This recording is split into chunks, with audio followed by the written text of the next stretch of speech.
The evening sun was painting the sky orange when I pushed open the front door of my house. My whole body felt heavy and tired from standing at the market all day, selling tomatoes and green vegetables under the hot sun. My feet were swollen, my back was aching, and small drops of sweat were still on my forehead. All I wanted was to see my precious baby boy and hold him in my arms before I would cook dinner and rest. I was thinking about how I would prepare yam porridge for dinner when I stepped into my sitting room. But what I saw there made my heart stop beating completely. A strange woman sat comfortably on my favorite blue chair, the same chair where I fed my baby every morning and evening. This woman was holding my 6-month-old baby to her bare breast, feeding him like he had come from her own womb. Her colorful wrapper was tied properly around her chest, and her head tie was arranged like she was going to church. She looked so relaxed, so comfortable, so at home in my house. Everything about her screamed confidence. She was not hiding or looking guilty. She sat there like she owned every piece of furniture in that room. My shopping bag fell from my hand and hit the floor with a loud sound. Tomatoes rolled everywhere, but I did not care about them.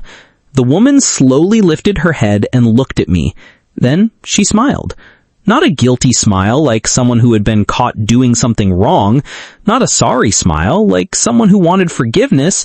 No, she smiled at me like she was the queen of my house and I was just a visitor who had come to greet her. "Who are you?" I shouted, my voice shaking with a mixture of anger, fear, and confusion. My heart was beating like drums in my chest as I rushed toward her. "What are you doing in my house? Why are you holding my baby?" She did not move away from me. She did not look scared or worried. Instead, she calmly used her free hand to adjust her wrapper better around her chest and said in the most calm voice, "I am your husband's wife." Those words hit me like thunder from a clear sky. My head became very hot, like someone had lit fire inside it. The room started spinning around me, and I felt dizzy, like I was going to fall down. "Wife? Which husband are you talking about?" I asked, though deep in my heart, I already knew the answer would destroy everything I believed about my life. She lifted her hand very slowly and pointed at the wedding picture hanging on the wall beside the window. It was the picture of me and Chinedu on our wedding day 2 years ago. We were both wearing white clothes and smiling so happily. I remembered that day clearly, how handsome Chinedu looked, how beautiful I felt in my white dress, how we promised to love each other forever. "Chinedu, the same man you married," she said with so much confidence, like she was stating a simple fact that everyone in the world already knew. My legs started shaking like leaves in strong wind. I felt like the ground under my feet was moving and I might fall down. The whole room felt like it was turning upside down. "Give me my baby!" I screamed as I grabbed my child from her arms quickly. My son immediately started crying loudly, sensing that something was very wrong. His small body was shaking as he cried, and I held him tight against my chest, trying to comfort both him and myself. "Hush, my baby, hush," I whispered to him, but my own voice was shaking with tears. Just then, I heard familiar footsteps at the door, heavy footsteps that I knew so well. Chinedu walked through the door, carrying a bottle of cold malt and whistling a happy tune like it was just another normal, peaceful day, like nothing strange was happening in his house. When he saw me standing there with our crying baby, he looked surprised, but not the kind of surprise that comes with guilt or shame, just simple surprise, like he had not expected to see me home so early. "Chinedu, who is this woman?" I screamed at him, pointing at the stranger who was still sitting calmly in my chair like she belonged there more than I did. "Why is she feeding my baby? Why is she in our house?" He looked at me, then at Ngozi, then back at me. He sighed deeply, like I was a small child who was disturbing his peace with foolish questions. "Amaka, calm down. There is no need to shout like this," he said in a tired voice. "This is Ngozi, my first wife." Those words knocked all the breath out of my lungs. First wife? I felt like someone had poured a bucket of cold water over my head. My whole world was crashing down around me like a house built with sand. First wife? What do you mean first wife? And you never told me? My voice was breaking into pieces and hot tears started falling from my eyes like rain. How can you have a first wife that I don't know about? Ngozi stood up slowly from the chair, still wearing that bold smile on her face. She looked at me like I was a small child who didn't understand how grown-up things worked. "My dear sister," she said in a voice that sounded sweet, but felt like poison, "you are the one who has been living in another woman's house all this time. This house belongs to me and my husband. You are the second wife, not me." I turned to face Chinedu, the man I had loved with my whole heart, the man I had trusted with my life and my future, the man who had promised me heaven and earth. So everything was a lie. All your promises to me, all the sweet words you whispered in my ears, all the times you said I was your only wife. I asked him, hoping and praying that he would say something, anything to make this terrible nightmare go away. But Chinedu just stood there like a statue, looking down at the floor like it was the most interesting thing in the world. His silence cut through my heart like a sharp knife, deeper than any cruel words could have done. The malt bottle was still in his hand, and he was not saying anything to defend me or to send this woman away from our house. I could not breathe properly in that house anymore. The air felt thick and poisonous, like it would choke me if I stayed there another second. With my baby crying loudly in my arms, his small body shaking with each sob, I ran outside into the evening air. Hot tears were pouring from my eyes like heavy rain during the wet season, and my whole body was trembling like I had fever. My feet were moving fast, but I didn't know where I was going. I just knew I had to get away from that house, away from Chinedu's lies, away from Ngozi's confident smile that made me feel like a stranger in my own home. "Amaka! Amaka, what is wrong?" I heard Mrs. Aduni's voice calling from her veranda next door.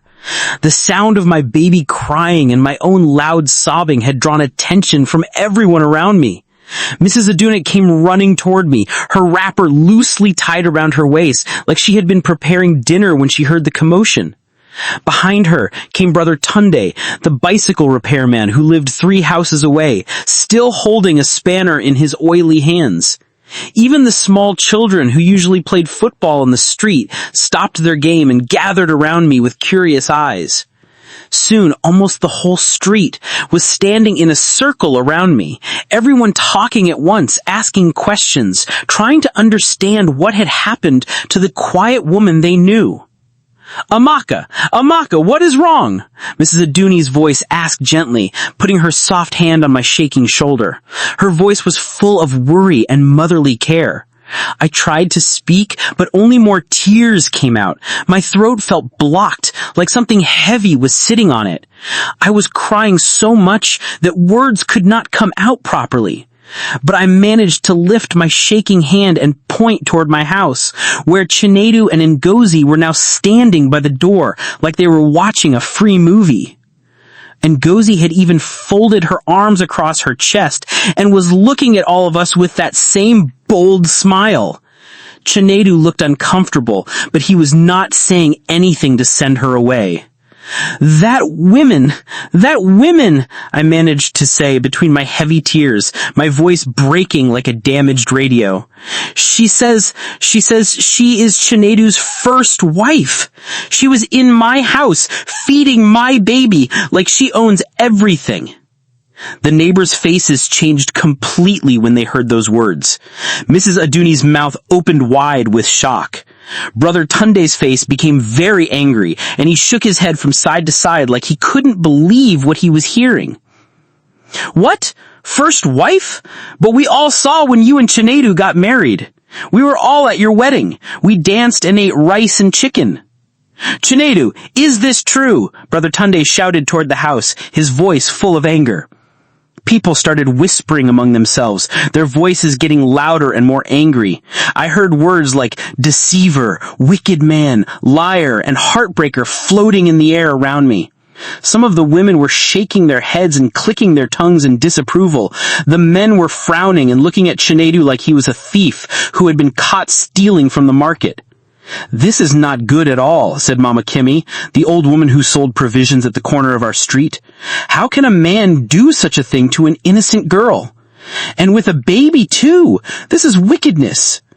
Chinedu started walking toward us, probably wanting to explain himself or to take me back inside, but the crowd of neighbors moved closer together, forming a wall between him and me. Leave the woman alone, Brother Tunde said firmly, pointing his spanner at Chinedu like a weapon. You have done enough damage for one day. Let her breathe. This matter is serious, said Mr. Amaka, who was the oldest man on our street. A man does not deceive a woman like this. It is not our culture. Chinedu stopped walking and stood there looking helpless. For the first time since I had known him, he looked small and ashamed. But it was too late for shame now. That night, Mrs. Aduni took me and my baby into her house. She gave me her spare room and made a small bed for my son beside mine. But I could not close my eyes to sleep. Every time I tried, I would see Ngozi's face smiling at me, or I would hear her voice saying, "You are living in another woman's house." My baby cried all night too, like he could feel my pain. I held him close to my chest and cried with him. My heart felt like someone had broken it into many tiny pieces and scattered them everywhere. Around midnight, when the whole neighborhood had become quiet, I heard someone knocking softly on Mrs. Aduni's door. Then I heard a voice calling my name. Amaka! Amaka, please, let me explain everything. Chinedu's voice came through the darkness. Come back home. We can fix this problem. I can make everything better. I went to the window and looked outside. He was standing there under the moonlight, looking sad and desperate. His clothes were wrinkled and his hair was not combed properly. He looked like he had been walking around for hours. For a small moment, my heart wanted to forgive him. This was the same man who used to bring me flowers from the market, who used to sing to me when I was pregnant, who used to tell me I was the most beautiful woman in the world. But then, like a sharp knife cutting through my feelings, I remembered Ngozi sitting in my chair, feeding my baby with her breast like he belonged to her. There is nothing to fix, Chinedu, I shouted back through the window. You lied to me from the very beginning. You made me live in another woman's house without telling me. You let me cook in her kitchen, sleep in her bed, hang my clothes in her wardrobe. But I love you, Amaka. I love you and our baby more than anything in this world. If you really loved me, I replied, my voice getting stronger with anger, you would have told me the truth before we got married. You would have told me about Ngozi before I carried your child. You would have given me the chance to choose. Mrs. Adunit came and stood beside me at the window, wearing her night wrapper and looking very angry. Go away from here, Chinedu, she said firmly. The woman does not want to see your face. You have brought enough trouble for one day. After he left, dragging his feet slowly down the street like a defeated man, Mrs. Adune made hot tea with milk and sugar. She sat with me on her small sofa and let me cry until no more tears would come out. What will you do now, my daughter? She asked, gently, like she was speaking to her own child. I will go to my family, I said, wiping my face with the back of my hand. My father and brothers need to know what kind of man I married. They need to know that their daughter has been living a lie. The next morning, when the sun was just beginning to shine, I packed my few belongings into 2 small bags. I took only my own clothes and my baby's things. I did not take any of the wrappers Chinedu had bought for me, any of the jewelry he had given me, or any of the kitchen items we had bought together. If this was Ngozi's house, then everything in it belonged to her. As I was carrying my bags to the main road to catch a bus to my village, I had to pass through my former house to get my baby's feeding bottles that I had forgotten. Ngozi was in the kitchen, already making breakfast, like she had been living there for years. She was humming a song and stirring a pot of yam porridge. The smell filled the whole house, and for a moment it felt like she was the real wife, and I was just a visitor. "You are making the right decision," she said to me, without turning around to look at me. Her voice was calm and satisfied. "This house has always been too small for 2 wives anyway. It is better that one of us leaves." Her words made my blood hot with anger, but I forced myself not to reply. I had already wasted too much energy on this situation. Instead, I just picked up my baby's things, held my son tight, and walked out of that house forever. As I was walking to the road, I heard her calling after me. "Take care of the boy. He is innocent in all of this." I did not turn back to look at her or at the house that I had thought was my home. The journey to my family house in the next village felt like the longest trip of my life. I sat in the back of the old bus, holding my baby close to my chest while he slept peacefully, not knowing that his mother's world had been turned upside down. Other passengers were talking and laughing, but I felt like I was living in a different world from them, a world where nothing made sense anymore. The road was bumpy, and every shake of the bus reminded me of how my life had been shaken apart. I kept thinking about everything that had happened. How many signs had I missed? How many times had Chinedu lied to my face? How could I have been so blind? When the bus finally stopped at my village, the sun was setting again. I climbed down slowly, my legs weak from exhaustion and emotional pain. My baby woke up and started crying, probably hungry and confused by all the movement. My family house was just a short walk from the bus stop. It was a simple house with a red iron roof and white walls, surrounded by my mother's vegetable garden and my father's palm trees. This was the house where I had grown up, where I had learned to cook and take care of children, where I had dreamed about my future husband and children. As I walked toward the front door with my crying baby and my small bags, I could see my mother through the window. She was in the kitchen preparing dinner, probably making her famous pepper soup that always made everyone in the house happy. When I pushed open the front door, my mother looked up from her cooking pot and saw me standing there. One look at my face, my red eyes, my tear-stained cheeks, my shaking hands, and she knew immediately that something terrible had happened. "Amaka, what is wrong with you?" she asked, dropping her wooden spoon and rushing toward me. "Why are you crying like this? Where is your husband?" I couldn't speak. The moment I saw my mother's concerned face, all the tears I had been holding back during the bus journey came pouring out again. I fell into her arms like a small child, and my baby's crying mixed with my own sobbing. "Mama, everything is ruined," I managed to whisper between my tears. "My marriage, it was all a lie." My mother took my baby from my arms and called out loudly, "Papa, come quickly. Our daughter is here and something is very wrong." My father came running from his room, followed by my 2 younger brothers, Amaka and Ikenna.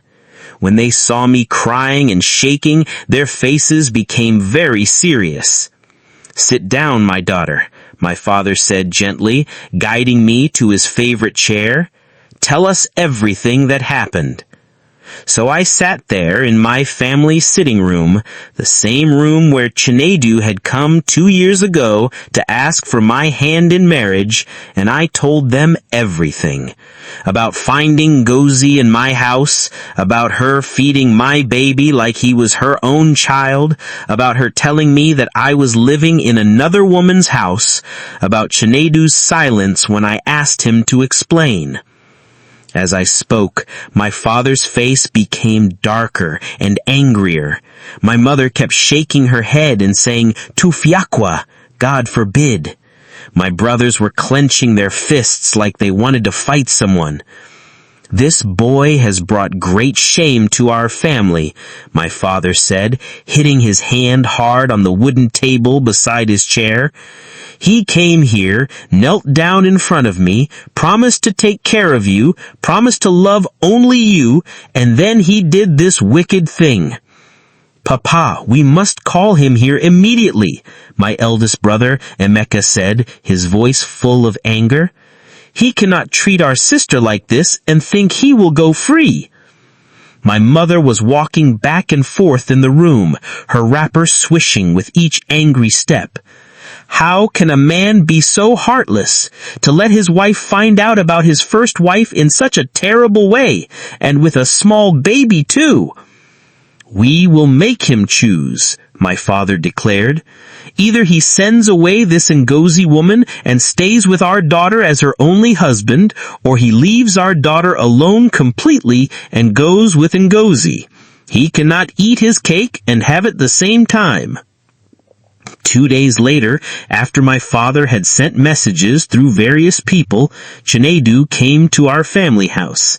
He brought 3 of his male relatives with him, his uncle, his older brother, and one of his cousins.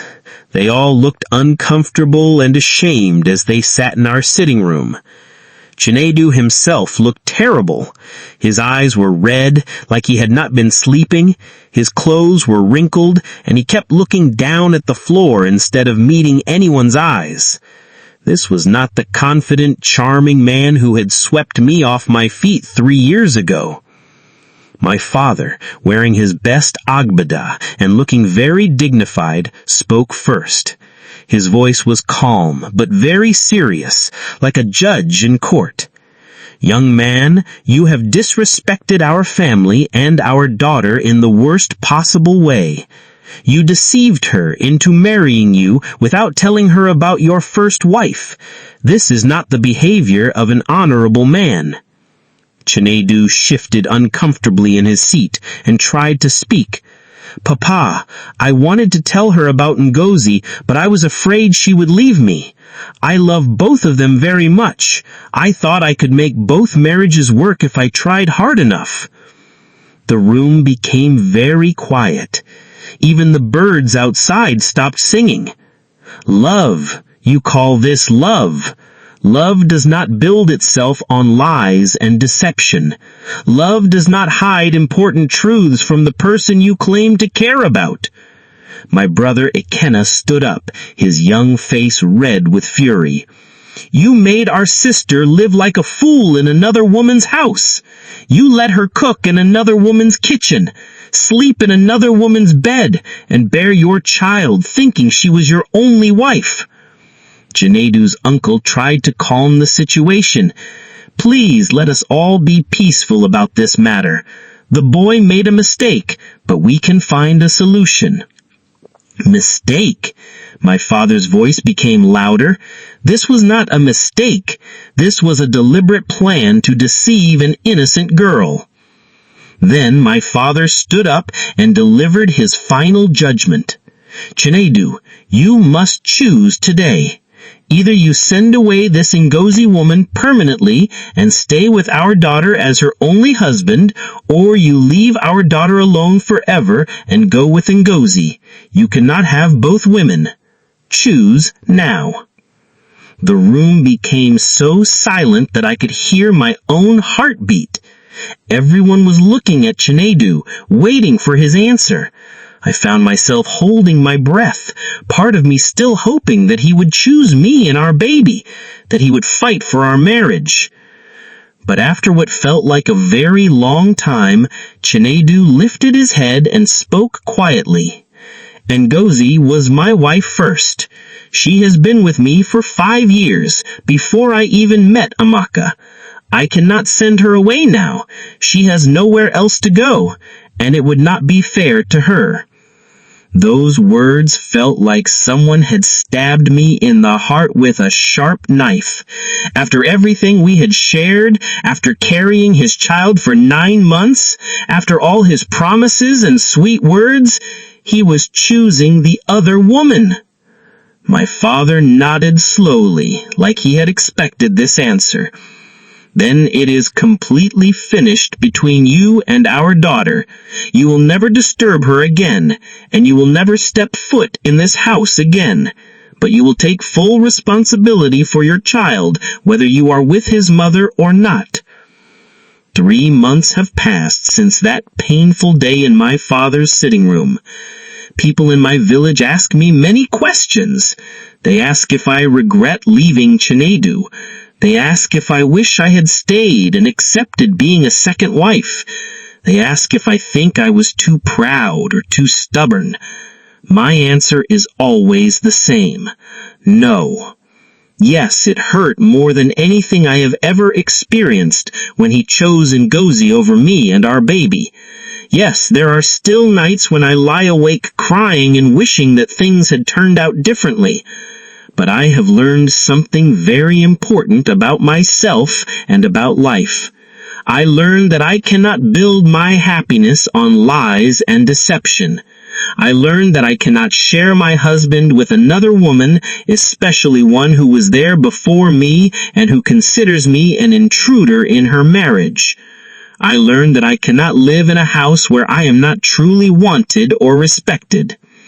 My baby boy is now 9 months old, healthy and growing strong.